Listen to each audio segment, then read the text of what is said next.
September 28th, Sunday after week 5 in the Sun Belt slate. Welcome into the wrap. TJ O'Sullivan and Dominick Crosetto with you. Dom, great week of football, I should say, this past week, especially the last game that we're going to talk about today. Yeah, how you doing? I am doing good. Got a bunch of yard work done today. It was supposed to, the hurricane's coming up the coastline here. We're going to be receiving a bunch of rain, so I got a lot of the seed down, right? So as a homeowner, you hate to pay for watering your yard. So I'm going to get some natural water, and we're gonna make it work that way. We're going to grow The some the quality amount grass. the amount of yard work that I hear Dom doing whenever we're texting back and forth. Hey Dom, can you call for Yeah, sorry, I'm just mowing my lawn really quick. Uh he is always out there. His lawn, you better win awards with the amount of work you put on your lawn. Well, hopefully after redoing it this fall, we can be looking that way. That's why it took so long before. It's a bunch of bad crabgrass that's grabbing my mower and making it take twice as long as it should. So Well, I'm rooting for you, man. You keep me thanks. updated on how the committee decides. But welcome There you go. in to the wrap with you from the first kick to the final pitch. Dom, I used it. Don't worry, I got you. Nice. We had 7-game slate, I believe, if my math serves me correctly. 7-game slate in week 5. A couple teams had buys, and we had 4 out of conference games. And the Sun Belt went 2-2. One of those games was where the Sun Belt Syndicate had ranked as the top non-conference game of the season for the Sun Belt, App State versus Boise State. And spoiler alert, did not go quite the way that the Sun Belt would have hoped. We're going to No. get into a lot of the details later. But yeah, overall, a pretty good week, and I think a week that showed us where some of these teams land and where they sit in the actual hierarchy of the Sun Belt rankings. So did anything stand out to you before we get in the first game? Yeah, I would say some of the games that were kind of obvious did kind of go the way we thought, and then some of the ones, spoiler, the App State game. I think even people that weren't App fans thought they might go out there and look decent, compete, right? But yeah, I think that there was some shocks, good and bad, and then I think the biggest shock was the one that ended the night, and can't wait to get into that one. That's got all kinds of stuff to talk about, but yeah, it was luckily a lot more manageable for the website side of things to go from like 14, 13 games a week down to 7 is a lot Yeah, easier for me to take in a lot more of the action, a lot easier for fans that do the same type of thing that I do, which is keep an eye on as many teams in this conference as possible, plus the other stuff, right? Like, yeah, of course, we're turning into a little bit of the Penn State-Oregon game, trying to see what happens nationally as well. So it's nice when you don't have double-digit games that you're trying to keep an eye on and report on, and you can it just felt like a lot more of enjoyable Saturday of football for me personally. yeah. Luckily, the rest of the way, with the exception of a handful of non-conference games in the later part of the season, we're into conference play. We're well underway. So it will be 7 or 8 games here and there the rest of the way. I think the only week that it is 8 games is later on in the season when Coastal goes off to play South Carolina. So I believe that's the last week that we have more than 7 games. So gets Nice. you in front of the TV, and it gives you a lot of Sunbelt football, and you don't have to be flipping channels or anything like that. It's going to be a lot more manageable from here on out. Why don't we get into our first game, which was coming into this season, it wasn't going to be all that crazy of a game, and then North Texas became a really sneaky good pull in this non-conference slate for the conference. The Mean Green end up taking it 36-22, as you see on the graphic there. South Alabama is struggling early on in this season. they've been competitive, I think, in just about every game they've played. But they seem to be letting leads slip later on in games, and that reigned true in this one. 36-22. North Texas now 5-0 on the season. Dom, what'd you like from this one? Well, I think just like you said, they were still competitive in this game. They had cut it to a one-score game. We'll skip a lot of the earlier stuff, right? It was kind of neck and neck. Nobody could really jump out in front of the other. Then South Alabama goes down by 2 scores. Again, cut it to 1. They do an onside kick and recover the onside kick, but a very, very questionable flag. And the broadcaster put it the best that I've heard somebody talk about something like that. I wonder if they throw that flag because his foot was like on the line. Maybe a toe was over.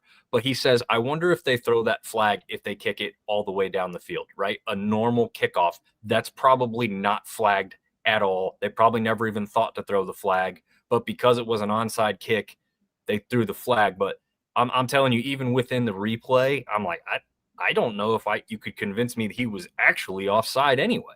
I mean, maybe a shoulder, but you'd have to really go right down the line, frame by frame, to convince me that he was legitimately offside anyway. So, again, that could have changed the face of this game completely, right? Because what happens? They re-kick. North Texas gets the ball, returns it to about the 50, so they get a massive return on it. And then they drive down the field and score a touchdown to go back up 2 scores rather quickly. And then South Alabama is trying to chase this game from behind. I still thought Bishop Davenport played pretty good game. I mean, pedestrian numbers for the most part for what he has done in the past, only 195 yards, 1 touchdown, and he did have the 1 interception. But again, I just thought South Alabama is competitive. The defense was getting into that North Texas backfield, but it was hard to bring down Caleb Hawkins. I know you mentioned him before we went live here. 140 yards, 2 touchdowns on the day. He had an 8.8 average.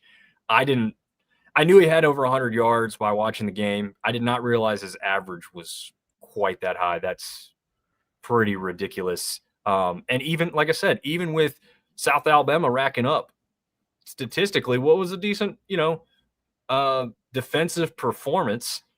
1 sack, 3 tackles for loss, 3 passes defended. I mean, they got into the backfield and made some great plays. Mean Green is just a little bit better. And then with the help of that kind of unfortunate sequence for South Alabama, this one turned and never got back into their favor. Yeah, and I think that you're forgetting half of Caleb Hawkins' performance. I mean, 140 yards on the ground, but he added another 78 yards in the air. He was the lead rusher and lead receiver, responsible for 3 total touchdowns. Just an insane performance from Caleb Hawkins. You take his 3 touchdowns off the board, South Alabama has their first FBS win. But Hawkins, obvious player of the game there. And like you said, Bishop Davenport, I do agree. Pedestrian numbers, but he played well. Yes. I thought that he played well. He also added 59 yards on the ground and a touchdown, so 2 touchdowns for him in total. 1-4 South Alabama. That was not on my bingo card for 2025. I genuinely believed that South Alabama was going to be coming into conference play on a pretty high note. What do you think the overall is it just the opponents that they're playing, or is South Alabama there's some stuff that they need to clean up? Yeah, definitely some stuff to clean up. One last note on Caleb Hawkins, who is listed as a freshman, who is 6'2", 200 pounds. That dude is running all over the field and catching passes being my size. That's insane. Obviously, he's a little bit more muscular than me, right? But it's just insane to have a 6'2", 200-plus pound running back and a guy who can also get it done at the wide receiver position as a freshman. That's whether it's a red shirt or not. That is just absolutely ridiculous there. I do think, to be fair to South Alabama, they have played some tough opponents. I think North Texas is a great football team.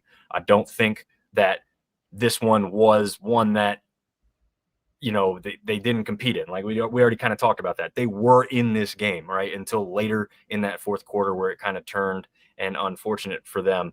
I mean, I would say, though, let's look at the schedule. They played Tulane, who's probably about to be a ranked team or right there on the cusp. They played a ranked Auburn team, and now they've played this undefeated North Texas team. The one bad loss, and I know TJ hates to hear this, but the bad loss on their schedule is Coastal Carolina because of where Coastal sat when they came in. Now, it may not look like a bad loss later when we know more about how Coastal's going to play out this season, but at the time, it was a bad loss, especially because you're playing that game at home. But they need to get it done on the road too. They haven't won on the road just yet. Their sole win is an FCS win against Morgan State. So yet to win a Division I football game, if you want to go back to the 1AA FCS nomenclature there. But not sure there. We got our first comment of the night from CJ Orndorff, a JMU fan, saying hello from Soap Valley. I guess it's raining over there. Yeah. But to wrap up on South Alabama, yes, still searching for their first FBS win. This losing streak is now extended to 4 games in a row. Tulane, Auburn, Coastal, and now North Texas. And you said they needed to get it done on the road. They're going to have a chance to this next week as they go and face Troy at their place at 7:00 Eastern time on ESPN Plus. Go ahead and check that game out. But let's take the Battle of the Belt. Yeah, the Battle of the Belt. That'll be the what number installment? I think you may have alluded to that, or someone. I think Caleb Seaver alluded to that in the article. I believe it's the 11th Battle of the Belt. There we go. Yeah. And if we want to fact check that, there's a place called the Sunbelt, or I'm sorry, I want to put the in there, sunbeltsyndicate.com, where you can read Caleb's article. He's a great writer down there focusing on South Alabama, doing a great job. I think he was there live no, this was in North Texas. Never mind. He was in the game last week. Yes. Prior. He was there. He was there for Coastal. Yes. And I believe he was there for Tulane as well. And nice. Morgan State, I believe. Nice. So he's been with us for a while, and he does a great job down there. So you Jaguars fans, go check out his work. Once again, sunbeltsyndicate.com. South Alabama takes on Troy at their place next weekend. Let's take a look at our next game. This one was not quite as competitive the entire length of the way. James Madison did James Madison things. Defeated the Georgia Southern Eagles 35-10. What a performance in this one from Wayne Knight. We're just talking about 140 rushing yards from Caleb Hawkins on North Texas. Wayne Knight, 19 carries, 151 yards and a touchdown. And he also caught a couple of screen passes, 4 catches, 35 yards. Does a great job for James Madison. Really shores up that rushing attack. As a team, they rushed for 343 yards. That is more. That is more than the entire Georgia Southern offense, and it's almost twice as much. That is how crazy this rushing performance was for James Madison. What did you notice about this game? What do you want to bring up?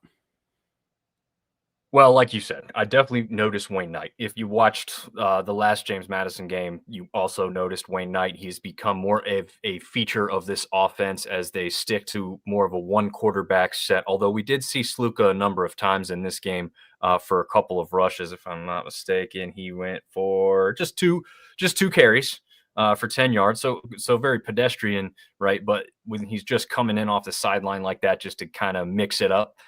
That's kind of what you want to see. As a James Madison fan, You want to see one commitment to one guy. The team knows who the guy is. And then if you want to throw some gadget plays in there with your other quarterback, make people think he could drop back and pass, great. That's exactly what the 2 quarterback set should offer you, not consistently moving them back and forth and not having any rhythm to what you're trying to accomplish. You've seen what it's done for James Madison now, too. And it looks like that's what they're doing. It looks like Sluka has kind of settled into this wildcat role, attempting a pass here and there. Did not attempt a pass in this one. Just had the 10 yards on 2 carries. But yeah, like you said, it just adds a whole nother look. This is the way that 2 quarterbacks is supposed to be run. Texas was known, many years ago, and more recently when Quinn Ewers is the guy, and then you bring in Arch Manning because he does know how to use his legs. That's the way that it should be. You know that Quinn Ewers is the guy. Arch Manning adds that little wrinkle. So yeah, it's starting to work, and it's starting to, earlier on in the season, James Madison was looking a little shaky, not knowing who's going to be the guy. But now that they've established that it's Barnett, I think that they look like the James Madison we expected. Yes, I would absolutely agree with that. And I want to touch on CJ's comment here because he says Sluka seemed upset, and you could tell by his body language. I don't disagree with that, but I think that's more about his struggle to break a play open, not necessarily not seeing the field. I think he's probably understanding his role now. I'm sure he's not happy about it. I'm sure the guy's a competitor. I'm sure he came there to win the starting job. But as a team, if you're winning 35-10, you're still getting on the field. You're still having opportunities to make plays. I think he's realizing that, and he's probably struggling with the fact that he's not making those plays better himself, or he's not getting the pass or the blocking protection that has opened up bigger gaps for Wayne Knight. It's just not always going to happen. It's fine. Again, winning cures everything. I don't think it's something that he's going to be very upset about if this team continues to win easily like they did against Georgia Southern. I do want to shout out one player from Georgia Southern because we talked about him in the preview show, saying if you don't know who this guy is, you need to pay attention. Camden Brown, even with just 5 receptions, 111 yards, over 22 yards average. He had one absolutely fantastic catch where he was like jumped up into the air. He's essentially like sat down in the air and then fell in barely because they questioned whether it was a catch or not. It was awesome because his backside hit out of bounds. That's true. It did. But before that, both heels clicked into the playing surface of the field before his backside hit, making it a catch. And he celebrated immediately knowing he caught it and kept the feet in. But absolutely phenomenal play. That guy is going to be a Sunday player, if you ask me. He's got all the attributes as far as size and weight are concerned. He's got the jumping ability. He's got the hands. It's just unfortunate that they haven't had enough of another part of the offense round into form to get him even bigger involvement in this offense. But when he's called upon, he's making the plays. But yeah, just way too much Dukes in this one. And a little surprised. I thought Georgia Southern would score some more points. I'm not surprised that Georgia Southern or JMU scored 35, and I'm not surprised that they won. I just thought Georgia Southern might score somewhere within the 20s, and this game would be closer to like kind of that shootout feel where 2 quick scores from somebody put the other team in trouble, but was not to be on this rain-soaked Saturday. Yeah, I do want to I want to confirm, if you weren't watching the last week of the wrap, yes, Dom did mention Camden Brown. He's been very high on Camden Brown. Just looking at his season so far, this is the second straight week where he has surpassed the century mark with his 111 yards. It's his 3rd week of the season that he's had 75 plus. And this is actually the first game that he did not find the end zone. 4 out of 5 weeks. In the first 4 weeks of the season, he had 5 touchdowns. Now he's finally at that 1 touchdown per week average while being kept out this past week. Let me ask you this, since there wasn't much to talk about in this one other than James Madison starting to find their groove. This is now a Georgia Southern team that is 2-3 on the season. They lose to they lose to USC, and I think that a lot of people saw that coming. You would have hoped that you were a little more competitive in the game, obviously, but I think that a lot of people saw the loss to USC coming. I don't think that anyone saw the Fresno State loss coming at all. So now they're 2-3 heading into week 6. The rest of the way, they've got Southern Miss, Georgia State. It's all Sun Belt. Southern Miss, Georgia State, Arkansas State, App State, Coastal, Old Dominion, and Marshall. There's a lot of talk, and I don't mean to pose such a big question for you unprepared, but there's a lot of talk coming into this season. This is the first time that Clay Helton has had a returning quarterback, and this is going to be the year where things work out. And it seems right now, based on how the offense looks, that we might be in for another tough season for Georgia Southern. What do you think if you had to put a record on the Clay Helton is safe and is going to return to Statesboro next season, being as though this is, I believe, the end of his contract is this year? What would you say needs to happen for these Eagles? I think he's probably safe with the bowl game. I think if they can get to a bowl game, because that means they go on a run here at the end, and I don't think that's impossible. I think this team has some chance to really improve and have some good games. I mean, that Jacksonville State game, we saw what Southern Miss did, and we'll talk about that. But that was kind of a pretty impressive victory in some regards, right? You don't want to let up 34 points defensively, but the way that game played out, they kept battling back. They kept getting that lead back, and they didn't give up. So 41-34 victory over Jacksonville State was good. And then they beat Maine. They took a little while to wake up, but they won comfortably in the end, like they're supposed to. This one was the shocker because these two teams were supposed to be at the top of the Sun Belt East before the season kicked off. So to lose by 25 points is pretty shocking there. Southern Miss looks like a pretty good team, but they're not unbeatable. So we could see what Georgia Southern could do there next week. Then they've got a slate of Georgia State, Arkansas State, App State, and Coastal. 4 in a row in games to me that are total toss-ups at this point, even with what Georgia Southern looks like. I don't think any of those are guaranteed losses as far as I'm concerned. Again, Coastal could be turning the corner, and now they're going to look like a whole different team. But we'll see. The only two that I say, actually really the only one after what we saw this past week, but Old Dominion is the only one I'd say like chalk it up as a loss at this point. Yeah. And so you've got Southern Miss and Marshall that I'm like, those I'm leaning loss there at this point. But they could win those games. But the other one's total toss-up. So there's 4 right there in the middle now that they're about to come up upon, and that would give them 5 FBS wins. They'd be 1 victory away from going to a bowl game, and they'd only have to win one of Southern Miss, ODU, or Marshall. Now, saying all that, the Georgia Southern fans aren't happy at all. There's already people calling for his job. So, they're not going to be happy or content with a bowl game, but I think the administration would have a hard time getting rid of him if he goes on a run here and gets the Eagles to a bowl game to end the year. Yeah, I mean, I just wanted to ask you before I gave my thoughts. I agree with you. I think that Old Dominion is the only game that I look at on the remaining schedule where I say, yeah, that's going to be tough.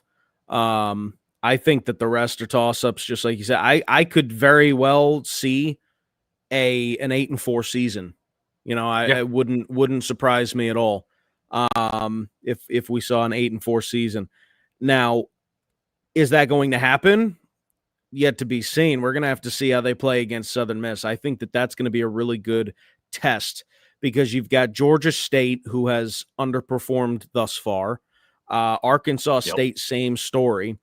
App State, yes, they underperform. Well, I think that's a little recency because of what they did to what they got handed to them in Boise. But I think that App State is probably of the next 4 after Southern Miss, being Georgia State, Arkansas State, App State, and Coastal. I think that App State's the toughest game.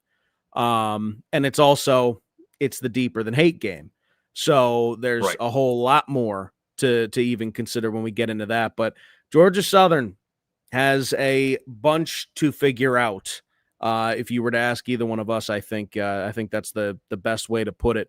They start not next week, but the week after. They play on October 9th, which I believe is a Thursday.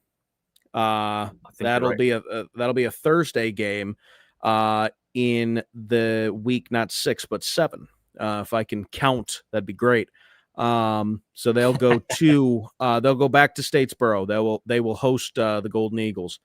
Let's head to our next game. And once again, yes, I do want to that comment right there. We'll bring that up. The JMU jerseys were great. The uniform combination was fantastic. I think they got some love on social media by ESPN as well.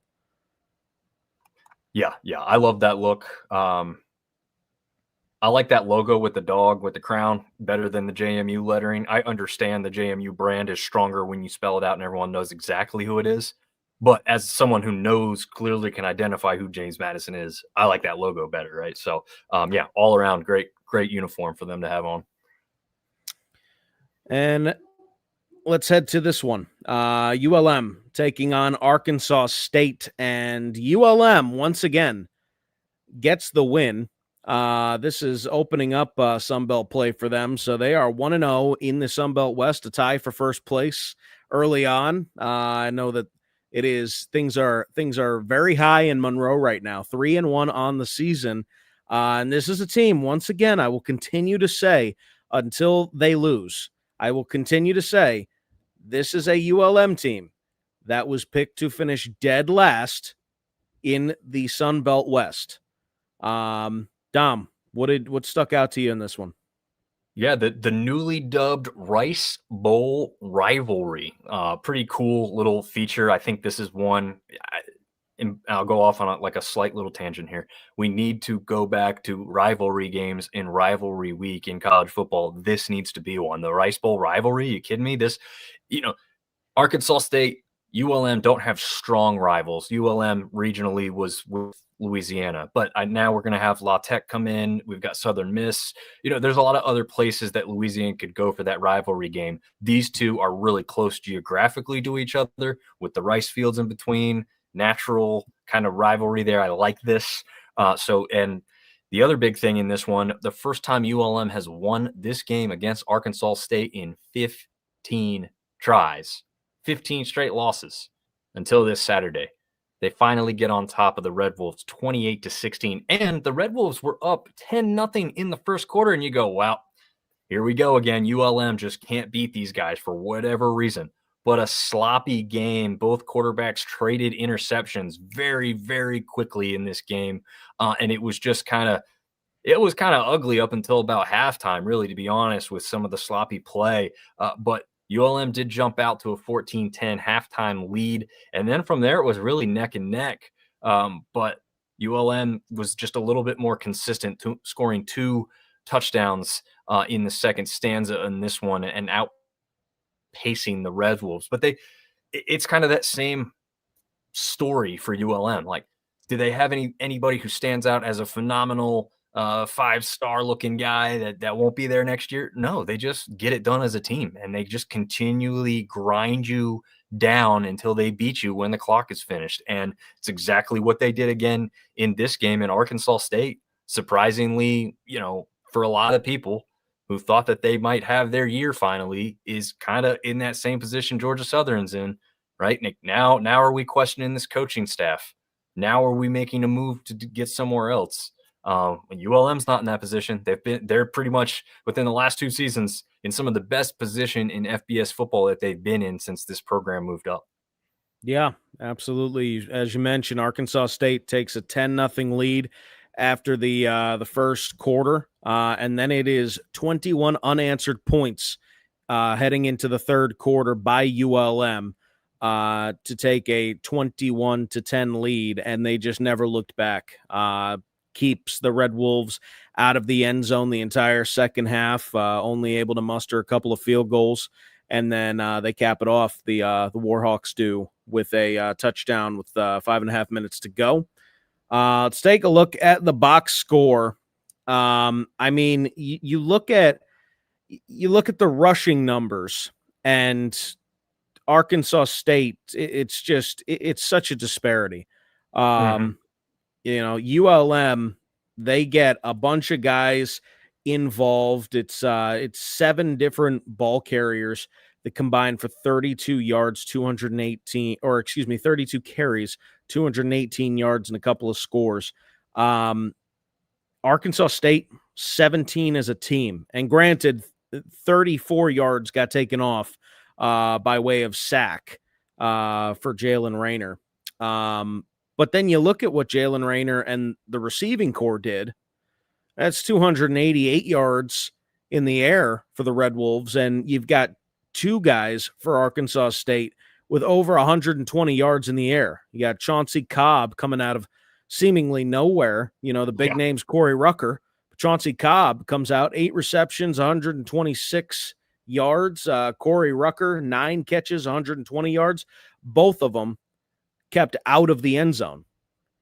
The only, there's, it is just baffling to see those numbers for this Red Wolves team. Your thoughts on that? Yeah, and Hunter Summers, a guy who had been kind of on a tear on the early part of the season, was only held to 1 reception for just 5 yards. A little surprised he wasn't a little bit more heavily involved. But again, Cobb and Rucker getting it done. So really, you didn't have to go to anybody else. What you really needed to have happen was establish a better run game, because that would have made you respect the pass more and maybe could have had you don't necessarily need more passes. I mean, Rayner threw it 46 times, so it's not like they needed to throw the ball more. They just needed to establish something where they could control that clock and control the pace of the game a little bit better. I also want to point out a good completion rate too. Yeah, like it's not like he was playing. It wasn't like he was playing bad. He was completing passes. Yeah, absolutely. 29 of 46. That's not awful. That's why I hate this QBR stat. Like, I know it exists for a reason, but he was 20.5. I'll tell you what, he wasn't a 20.5 QBR quarterback in that game. He was much better than that. So I don't like some of those times when the statistics come out when you look at QBR stats, because it just doesn't tell you the full story. But while we're got Artie's comment on here, another great uniform. This is the first time that ULM has worn this kind of combination, which was the grays with the kind of maroon helmet. I guess it was kind of a gloss. It was kind of in between a gloss and a matte look. I'm sorry. So it was kind of a cool color when you saw it. And the logo on the helmet was good. It was the state outline and got Warhawks right through it with a little circle with the star in it for where Monroe is. So a nice little alternate logo there. I will say this. As a viewer on TV, right now, if we're talking about this being on one of the better platforms like main channel ESPN, ESPNU, FS1, something like that, probably wouldn't have been as big of a deal. With the ESPN Plus quality of camera and the way it gets thrown onto the internet and you stream it, kind of difficult to make out the gray versus the white uniforms in this one from a outside look. Now, obviously, they're wearing 2 different colored helmets, so that helps you. But like on a quick look, when there's a replay and they're going across the screen real quick, you're like, whoa, how did he know he's throwing it to the right guy there? It's pretty close. And I'm sure when you're there in person, it's a little bit different too than on TV. But for me, a couple times I'm like, wow, I definitely thought he threw an interception, right? I thought that was the other team, and it ended up being a guy on his own team. So great uniform. Please make those differences more dramatic as a viewer going forward, please, Sunbelt. No, and it was strange to look at. The only real differentiator were those helmets. Yeah. It's not. It doesn't help that it was also a day game, so you had the sun taking effect. I would imagine that under the lights at night, it probably looks a little darker on that gray. But True. Arkansas State going white with ULM with the grays, that was a little head scratching to me as well. Another thing to point out, only touchdown for Arkansas State came by way of pick six. The offense, Jalen Raynor, you look at his score line or you look at his stat line, 288 yards, no touchdowns, and a pick. You think, that's, I would say, a below average day, but I mean, he's doing what he needs to do. You look at his completion rate, you look at the receivers that he has. It really just came down to that run game, being able to punch it in. That was the only way that they were able to get in was a pick six. So anything, a credit to 6 sacks and 11 tackles for loss, with also defending 5 passes for this ULM defense. All of those numbers more than double what Arkansas State was able to do on their defensive side. We've talked about this defense before. Perkins McAllister was one of our early season defensive players of the week, as well as the Sun Belt defensive player of the week. And I think even nationally he was looked at as a player of the week.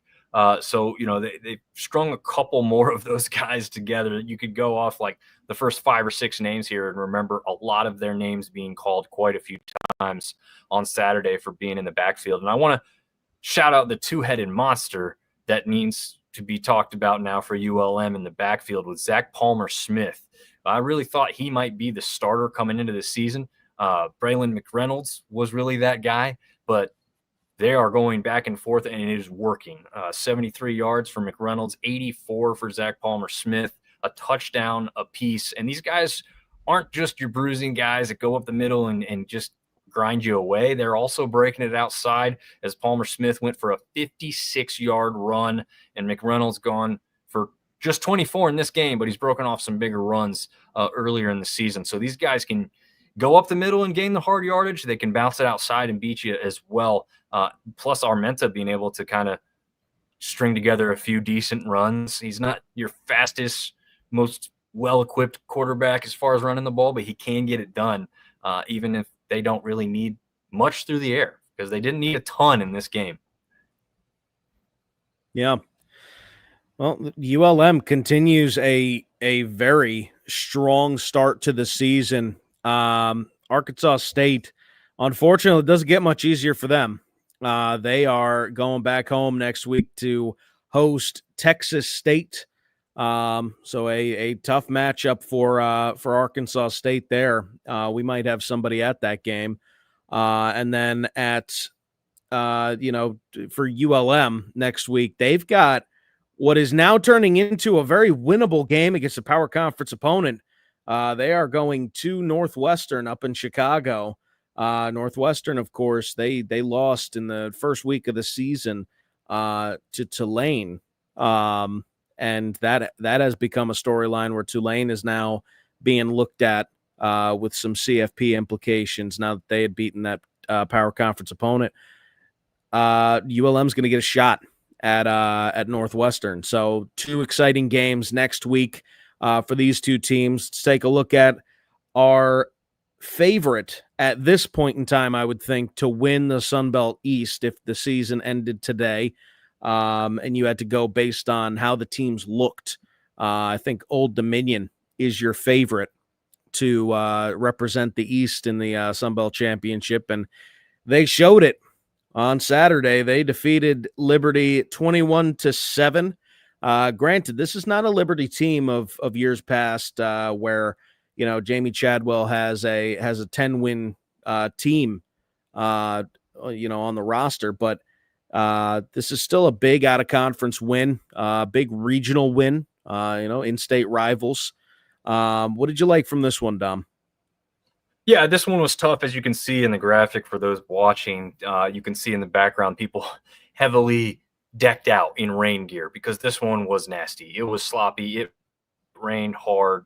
I mean, I think the entirety of the game, sometimes from the camera angle, it was hard to tell how hard it was raining, and then show a close-up shot, and you realize, wow, it is really coming down there. So a nasty game that could have been even more in favor of ODU had the weather or not played a little bit of a factor with some possible scoring positions that kind of got faltered at the end because of the sloppy wet ball situation. But yeah, like you said, Liberty we knew was down coming in. Ethan Vasco was, I think they did try and surprise and be like, well, maybe he's going to play, but he definitely did not play. I did not expect him to play with kind of how that was treated after he left the James Madison game. And then they didn't really have, and they don't really have across their roster the guys that they used to. And I always thought Liberty was overrated anyway, and now we're finally getting to prove that they are this year for sure. The nice part is now ODU, James Madison have both beaten Liberty. So this game later on, after ODU also beat Virginia Tech, the only question could be ODU, JMU, and Virginia. Who's the best team in Virginia as far as football this year, which is great. That's up in the question mark because two of those teams are in our conference now. So that's a pretty cool thing to have people questioning at all. I mean, this one, about the only thing I'll say is I thought that they would beat Liberty by more than James Madison did. They end up not doing that. But again, had the weather been less of a factor, I think you're seeing a very similar scoring disparity between ODU and James Madison against this Liberty squad, which makes me think that royal rivalry coming up between ODU and JMU is going to be one heck of a game. Yeah, absolutely. And if you want to look at how the weather played a factor in this one, just go ahead and look at the fumbles. You have 3 fumbles lost by Old Dominion. Actually, every single fumble in this game was recovered by the opposing the defense, which is wild to me. Colton Joseph had 1, Marky James had 1, Traquan Jones had 1. All of them were lost, and then, of course, on the other side, you've got Caden Williams and Evan Dickens that each lost a fumble. So the rain was coming down hard. Even with that, you've got Colton Joseph, 271 yards in the air, 3 touchdowns, just 1 pick. And then on the ground, where you would expect him to have more of an impact, he puts in the work there too. 76 yards rushing, no touchdowns on 15 carries. Traquan Jones as well, another 89 yards, 219 as a team for the Monarchs.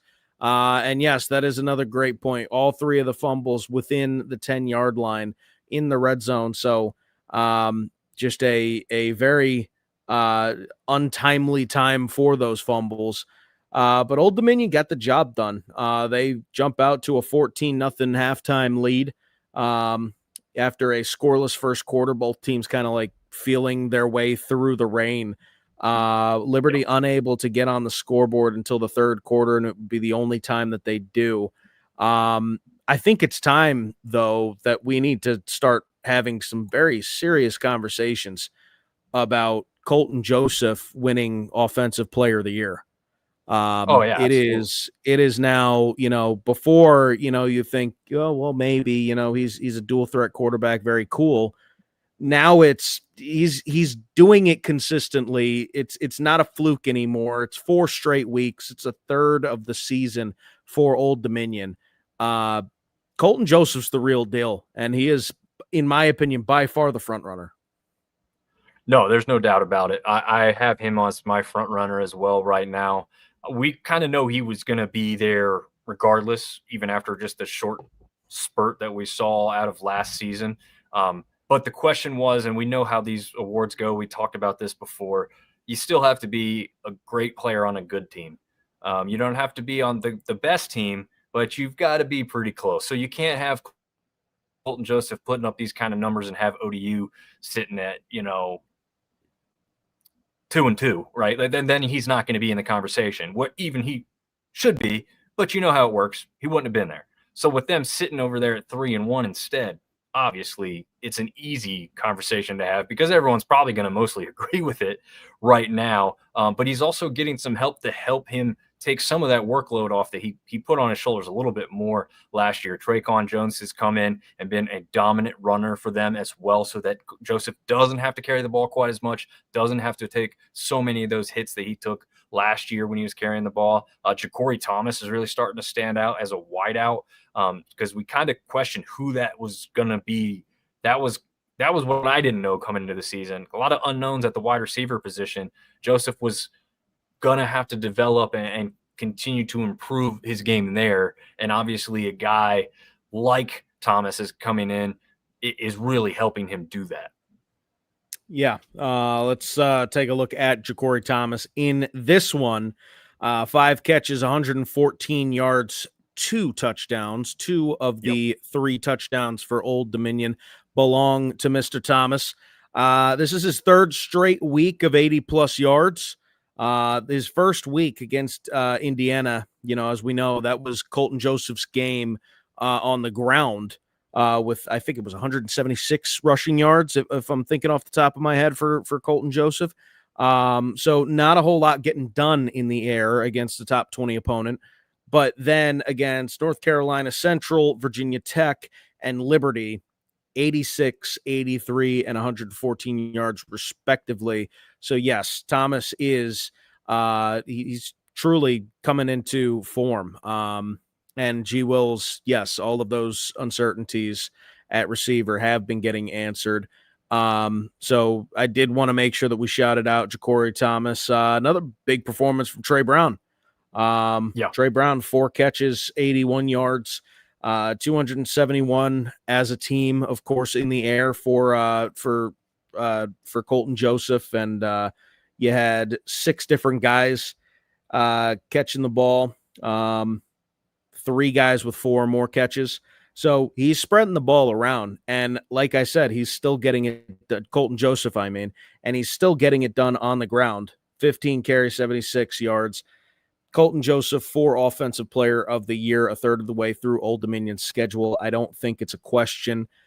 He is playing like the best player in the Sun Belt right now. Go ahead. Early.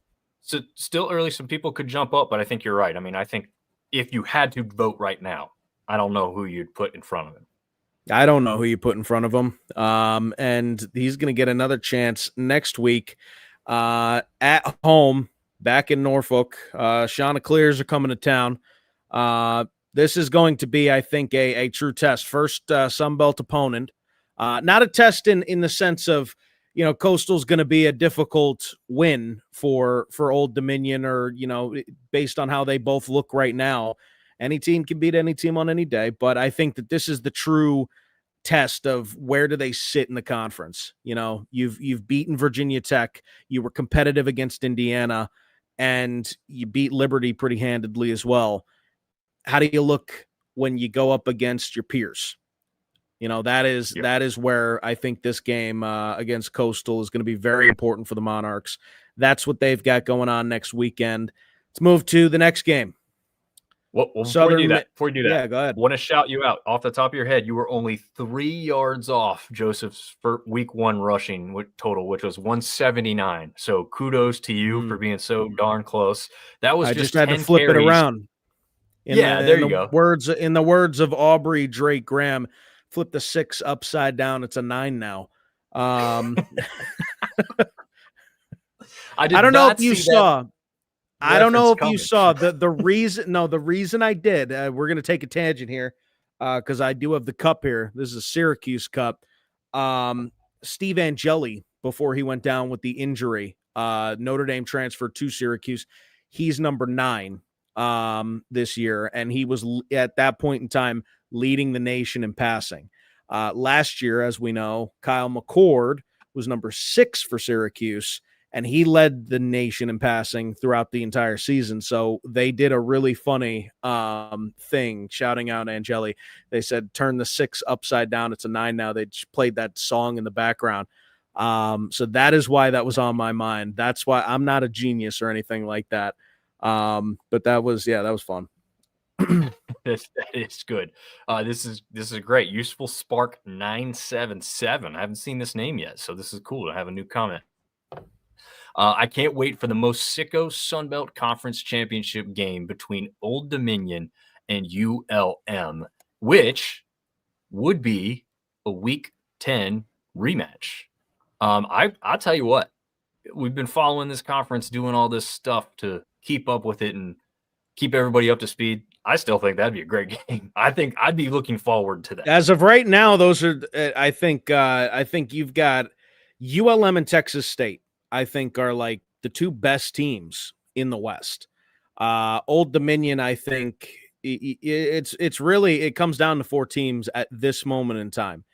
Old Dominion or JMU, Texas State or ULM. So I think that is a very real possibility, that game that you just mentioned. Yeah, we got one to come up, probably the last game we're going to talk about. I don't think we can count those guys out just yet after that performance and who's now taken over at the starting quarterback position. Yeah, but absolutely. Something we'll about see. Something about a meal during the day. Anyway. Yeah, something like that. Anyway, let's go to the next game. Southern Miss, Jacksonville State. This looked a lot like the Southern Miss that a lot of the I would say the Southern Miss hopefuls were hoping that the Golden Eagles would look like when you take the entire Marshall roster from last year and put them in Hattiesburg. 42-25, Golden Eagles get the win. 21-3 lead heading into halftime. Just an outstanding performance for the Golden Eagles. They improved to 3-2 on the year, 3-1 at home. That lone loss, by the way, only coming to Mississippi State, who was in Hattiesburg, of course. This SEC opponent coming to a Sunbelt school was a rarity.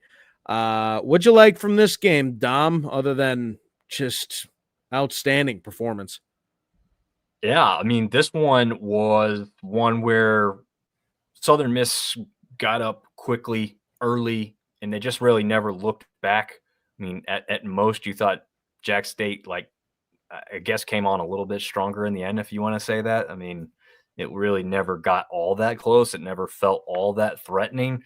So, very comfortable win. And we have to remind people, for those of you who didn't go to sunbeltsyndicate.com and read the preview, that this was a game just last season that Jack State won 44-7. So that tells you where this program was at and where they are now, because Jack State has stayed pretty consistent. I mean, they're not quite as good maybe as they were last year, but they're not an awful team. I mean, they're sitting there at 2-3, not great, but this is a program that's come in and played pretty strong right away in FBS football, and wanted to have all the talking points they had last year after that demolishing victory that they had. And now Southern Miss has come out and said, not so fast. Now we've got who we want, and we are sitting where we want, and we're going to do what we want this time around. And they did exactly that. Braylon Braxton, not even really one of his most standout performances, right? I mean, 13 of 22, pretty good. 152 yards. Okay, so that doesn't stand out more than some of the other performances he had. Two touchdowns. I'll cut you off for a second, because that's what stands out the most to me, is that they're really, unless you're looking at touchdown totals per player, there's really no performance that stands out to me. This is an overall team domination. There are a lot of contributors here. You've got Braylon Braxton, 152 yards, 2 touchdowns. He has another one on the ground with 41 rushing yards. You've got Jeffrey Pittman, who had 2 touchdowns, 80 yards on the ground, 80 out of the 227 that they had as a team. You look at the receivers, I mean, just a plethora of different guys. 9 receivers catching a ball, only 4 of them, caught more than one pass. Just overall dominance. I don't know that there was really nobody other than Braylon Braxton, because he's in the middle of every play as the quarterback, but it was just dominant all around. I'd say Southern Miss won this game. No particular Golden Eagle was the I guess the factor. Yeah, I'll say, like you said, Braxton, because he's literally touching the ball on about every snap in case they've got, some wildcat kind of look or something that I missed. But Jeffrey Pittman, the running back, 18 carries, 80 yards, 2 touchdowns, but his average was 4.4.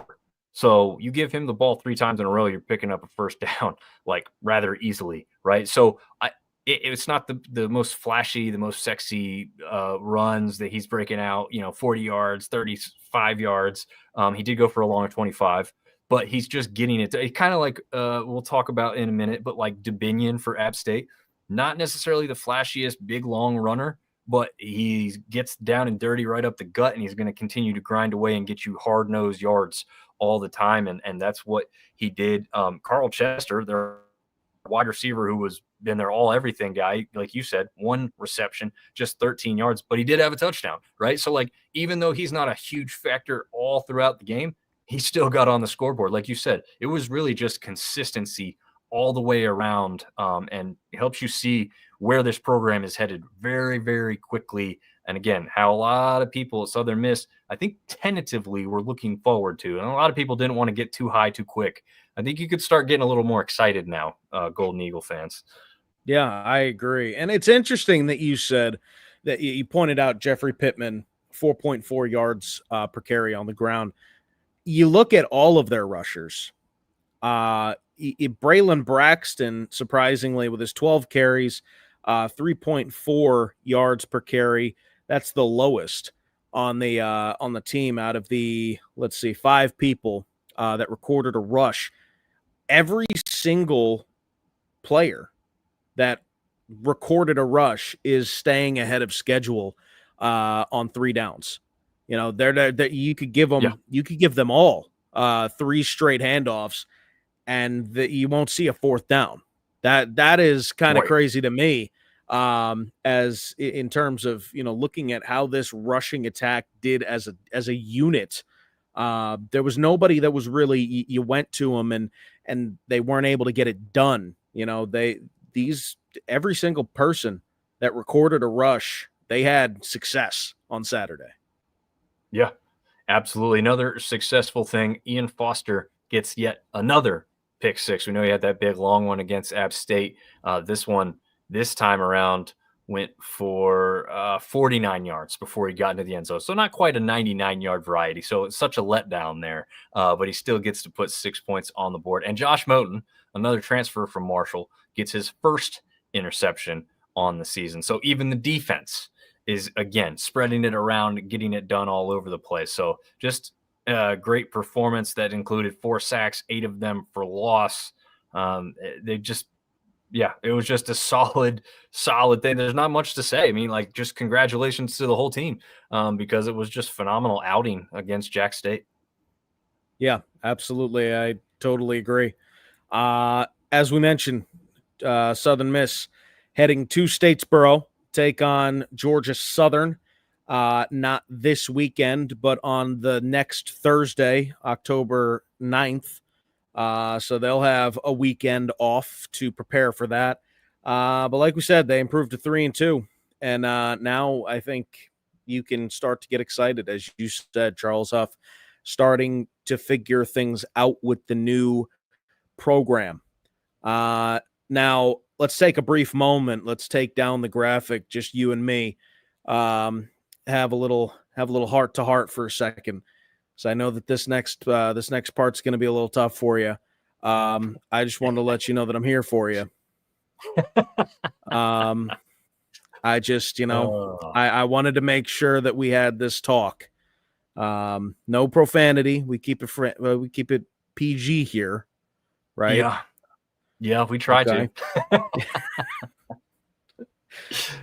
Oh, right. Man. Well, Let's take a deep breath and let's get into this one. Yikes. That is not a good look. It doesn't get any prettier when it gets on there, right? It doesn't get any prettier. I'm looking at it right now on here, and I'll tell you, let me ask you this question, because this isn't to rag on App State. This is more to rag on Dom. When you were making this graphic, how bad did you feel? I guess, what kind of thoughts were going through your mind? Mainly just like 47 And then for like the disparity of the numbers, I was just like, really? It was that bad? Like it felt like that, but like to see the numbers beside each other on top of each other as they are in this instance, just like, okay, well, wow, that's bad. You know, like that's really, really bad. It felt bad, but it didn't feel maybe quite that bad until you see the final score again. You're like, oh man, that was really bad, really ugly. Yeah. So yeah, not a fun one to make. At least we found a picture that kind of featured our running back that had himself a little bit of a day. Yeah, I was going to say 47-14 is the final score, as you see there. Boise State, just quite literally, the Broncos ran away with it. Yeah. The only success that App State really had in this game came in the form of Rashad Dominick, number 7 on your screen there. 17 carries, 113 yards, 6.6 yards per carry, kept out of the end zone, however. Yeah, it was Dalton Stroman recorded a touchdown in the air. Jakari Lewis, 23 yards total. He had the other touchdown for App State, but it was Maddox Madsen that really went off in this one. 25 for 37 passing, 321 yards, 4 touchdowns, no picks. Just overall a crazy performance for Maddox Madsen. Yeah, and of course you got to look at the defense as well. Oh yeah, they were all over the place. I'll give a shout out to the two-headed monster at the running back position, Sire Gaines and Malik Sherrod. Yeah.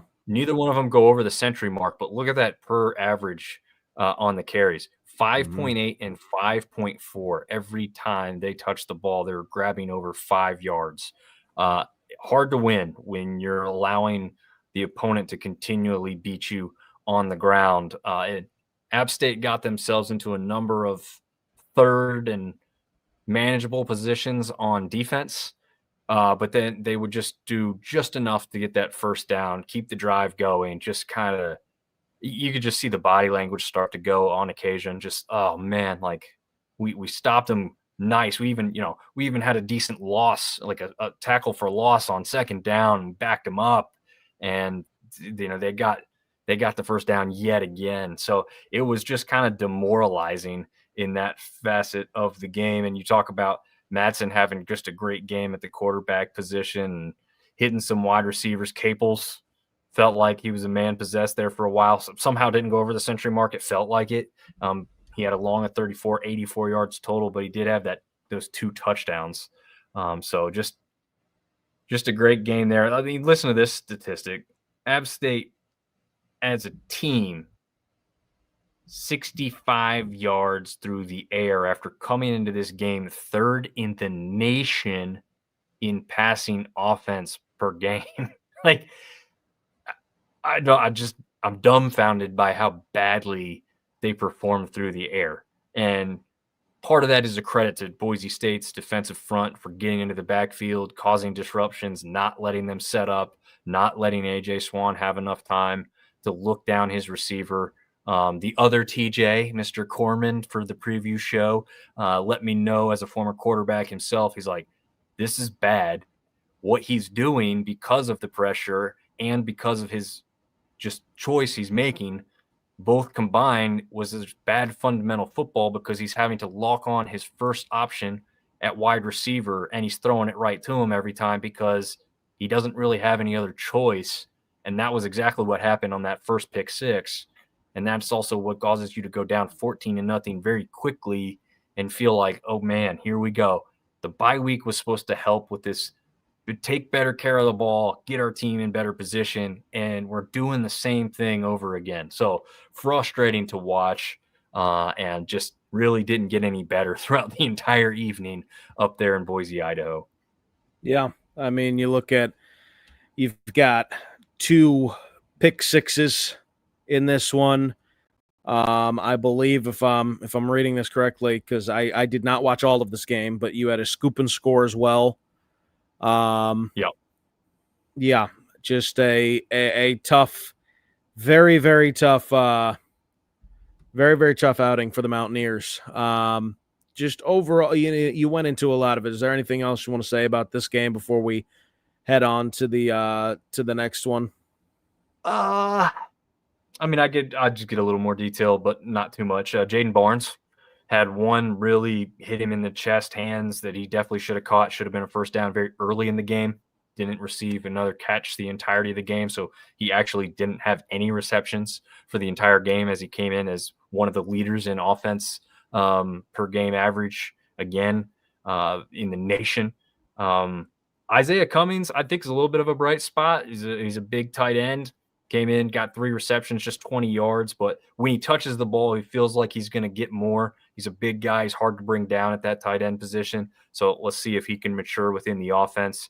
But really, the only guy I'm giving a sticker to on the helmet of any sort is Dominick for how he grinded it out, even though the rest of the team didn't do enough to help him get into the end zone and keep this score a little closer.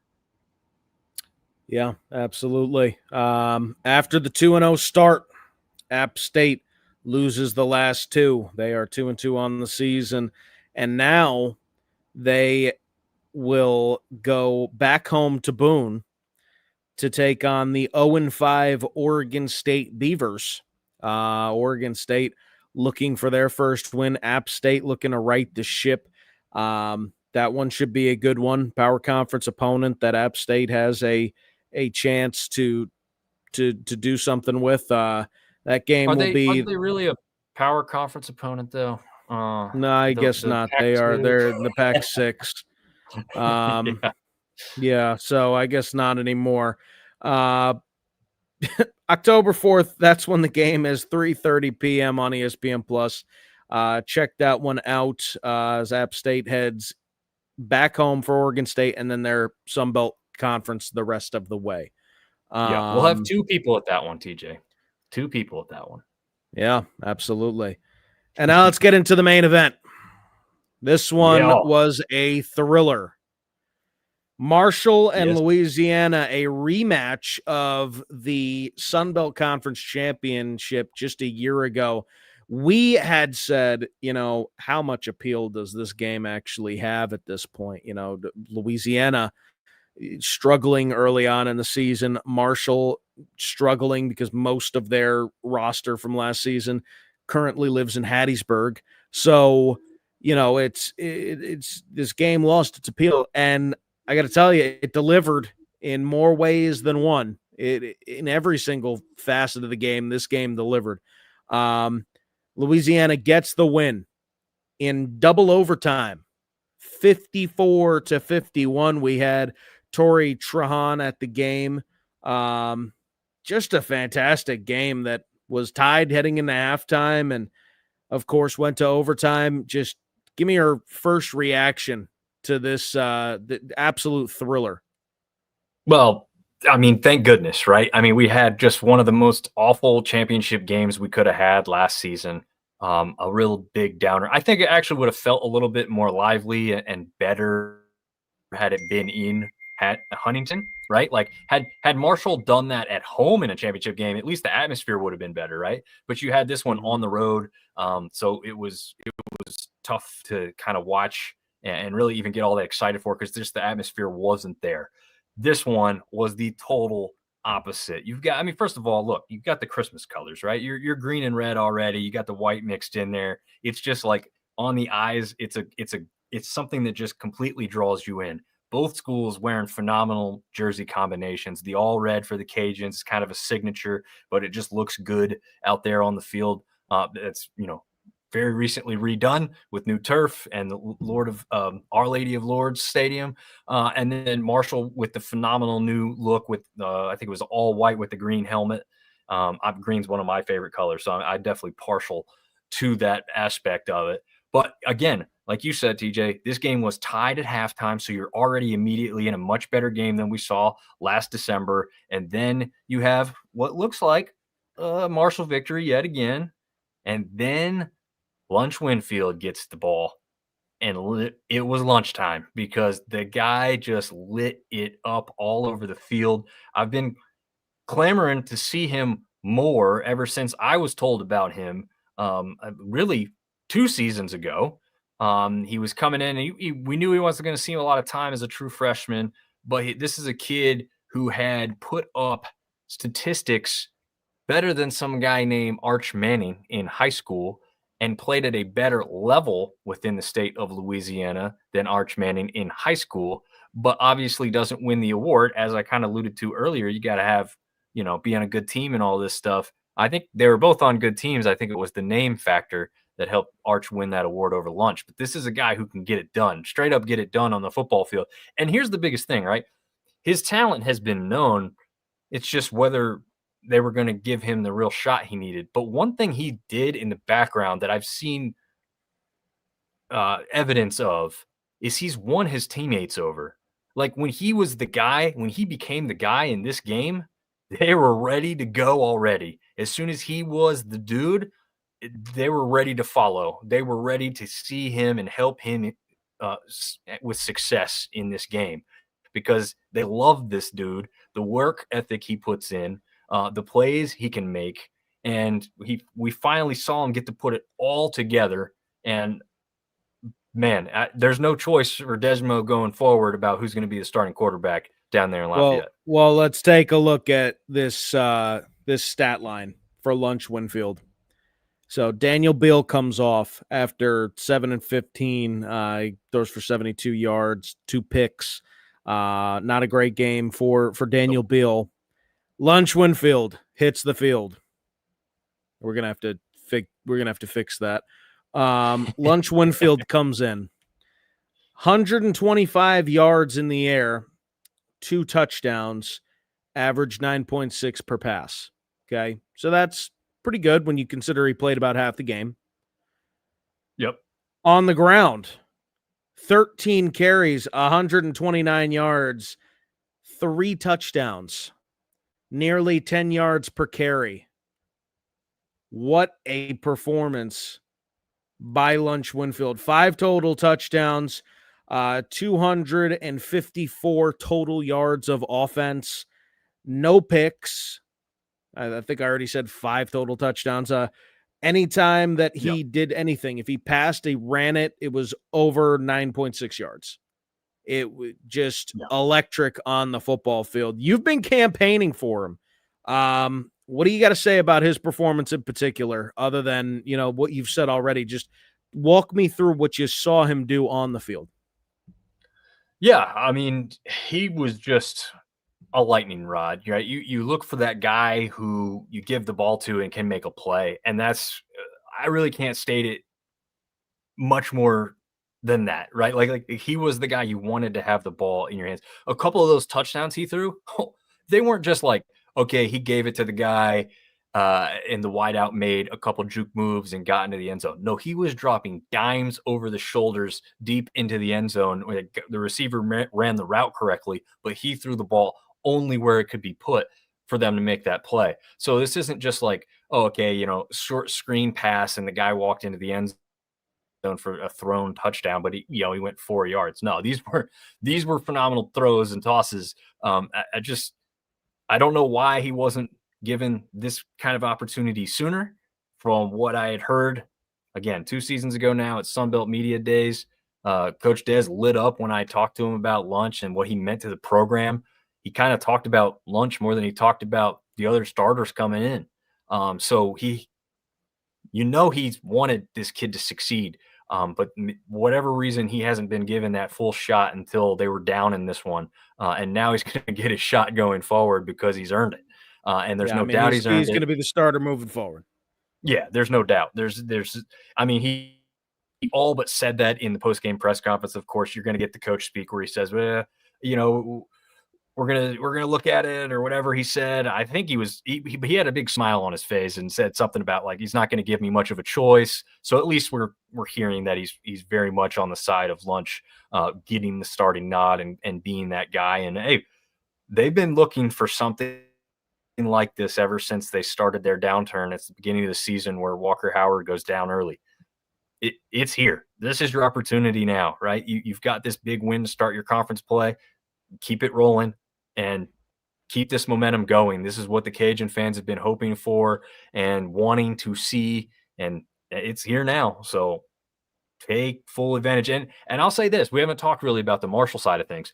51 points on the board. This was not a bad game. Yeah. Okay. So this was just two really good teams and one that just did not quit and came back and overcame to win this game at home in double overtime. But Carlos Del Rio Wilson, TJ, talk to Yeah. him. I mean, tell him what his stat line was. That was phenomenal Well, performance. well, you took the words right out of my mouth. You know, we were going to start with Louisiana just because that is such a great story. You know, they just a tough way to start the year, 1-3 coming into this game, and then they grind out this victory. They're down big, 2 scores going into the fourth quarter, and then they pull out the victory. So, of course, a lot of the attention is going to be on Louisiana. Overshadows a tremendous game from Carlos Del Rio Wilson. 258 yards in the air, 3 touchdowns, no picks, 7 incompletions. That's it. Yeah. 7 incompletions in 31 attempts. 24 for 31. On the ground, he has 21 carries, 81 yards, doesn't find the end zone, but hey, that's quite the performance from him. He's putting on his best Colton Joseph impression. And I told you at the beginning of the year, this is what Carlos Del Rio Wilson is capable of. He is a dual threat quarterback. He has the potential. If he had gotten the start all weeks of the season, I mean, we could very well be talking about a guy who's on pace for 4,000 yards. I think I said 4,500 at the beginning of the season, but realistically, could be on pace for 4,000 yards. Now he's finally getting his opportunity. And while in a losing effort, I don't think there's any doubt in my mind now that this is a Marshall team that is figuring things out. Yes. Del Rio Wilson he's settled into his role. He's getting some great chemistry with his receivers, especially DeMarcus Lacey in this one. Lacey, 10 catches for 146 yards, 2 touchdowns. You've got 7 pass catchers in this one. You've got 6 pass catchers in this one. ESPN has this very weird stat that I wanted to bring up before. Apparently, Carlos Del Rio Wilson had no catches for 2 yards. That doesn't make any sense. That doesn't make any sense. Fix that, ESPN. But DeMarcus Lacey, 10 catches, 146 yards, 39 yards from Michael Allen. The other touchdown in the air came from Adrian Norton, 28 yards and a touchdown. All of these passes, Del Rio Wilson's averaging 10.8 yards per catch in this game. He's getting the job done. On the ground, 138 yards from Michael Allen, 2 touchdowns from him. This is not a bad game for Marshall. This Marshall, 9 times out of 10, this box score for Marshall gets a win, and they improve to 3-2. But it was lunchtime, as you tweeted out.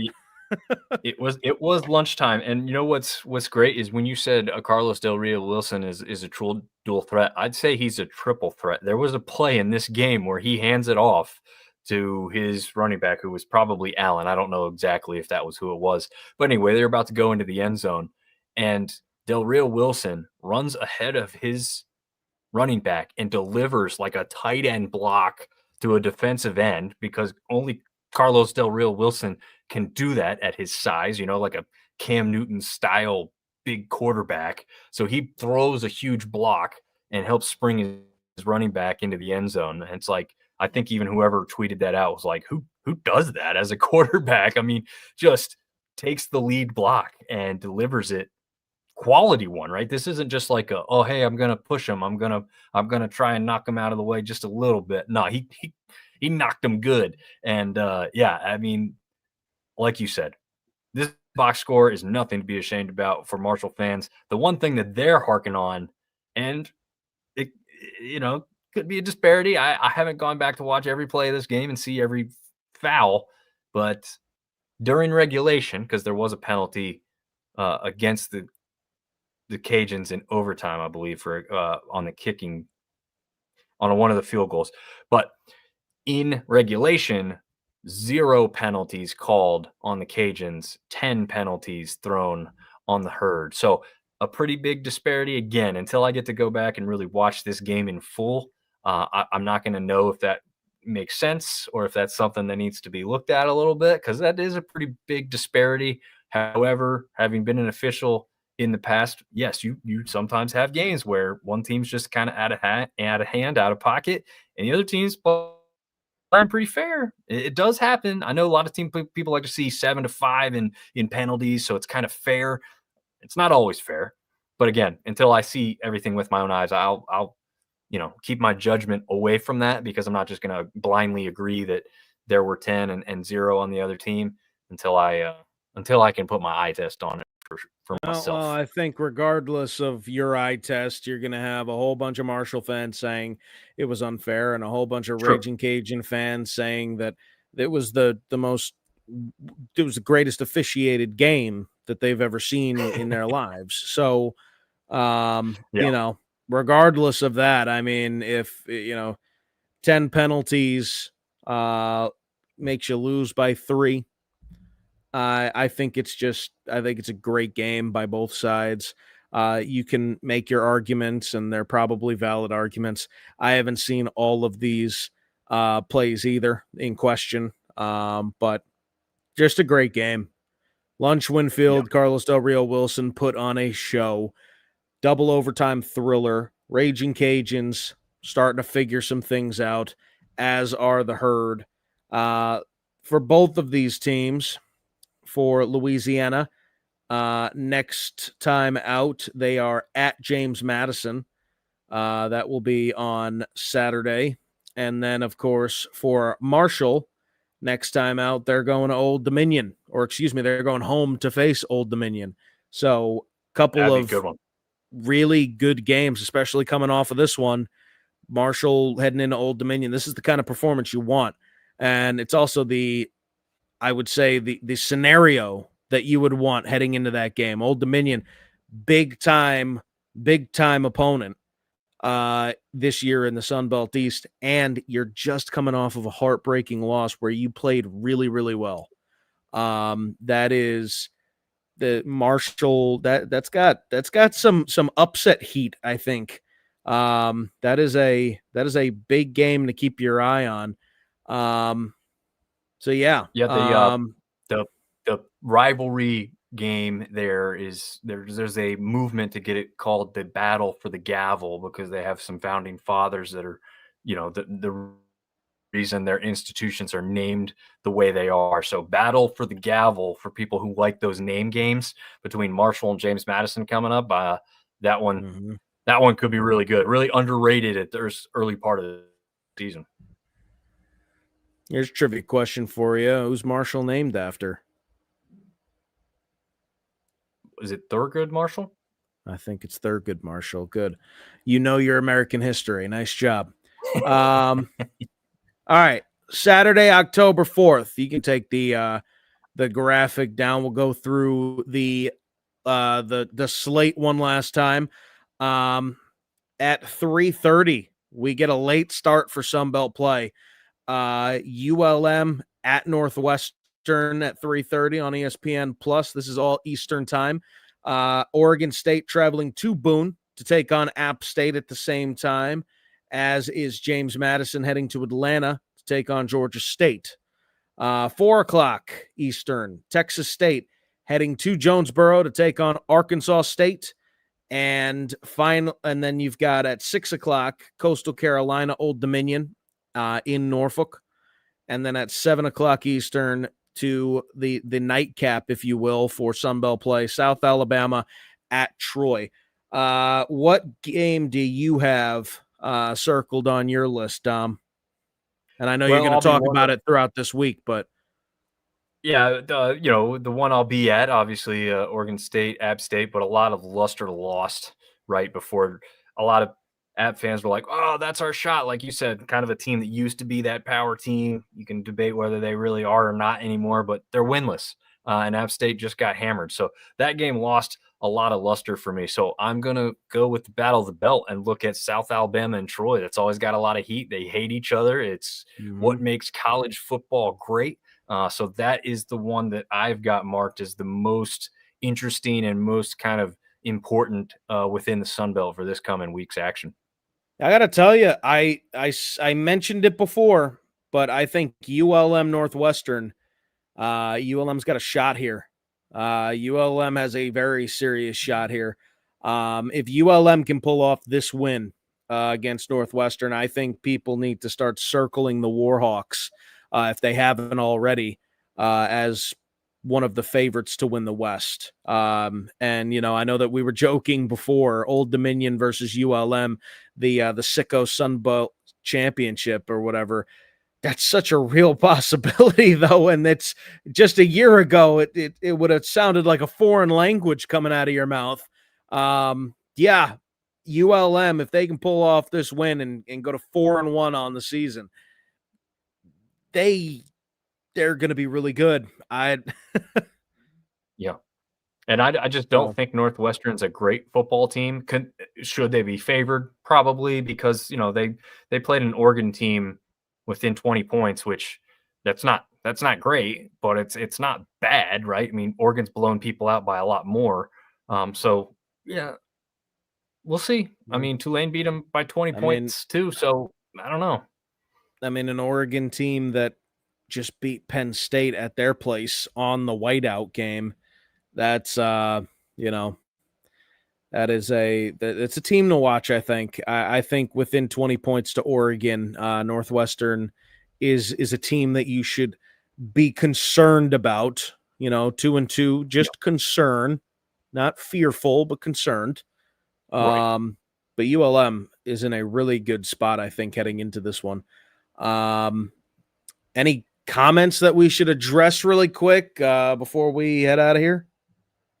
I don't think so. We think we kind of hit most of them as we went along. I mean, Warren's saying Troy, South Alabama. Obviously, he's involved with that side of the rivalry, so that one makes sense. But yeah, I mean, I think that's one that maybe us on the East don't know as much of the history of, but one that I've become more in tune with since doing this Syndicate thing, and one that I always get excited for pretty good. So I'm definitely looking forward to that one. Absolutely. Well, if you want to get your daily dose of Sunbelt sports, head to sunbeltsyndicate.com. We do previews, we do recaps, we do feature stories. We've got a couple really good feature stories that I don't want to tease too much. One of them has to do with a particular Georgia State quarterback. One of them has to do with a particular game happening in Jonesboro at some point this year. So keep an eye on those. We've got some great writers working on those right now. But check out what we did this past weekend. We're looking to get someone at the Arkansas State Texas State game in Jonesboro this upcoming week. So keep an eye on our Twitter for that. That is at Sunbelt Syndicate without the E. Sunbelt Syndicate without the E. But yeah, that is gonna do it, I think, for the wrap. If you have anything that you want to throw on there, I'll throw them up. I'll throw the peace sign out and say we'll see you guys for Wednesday's preview with the other TJ. We'll go from one TJ to the other. One TJ to the other. That'll do it for the wrap. Getting out of here at exactly 10 o'clock. We will see you in the next one. See ya.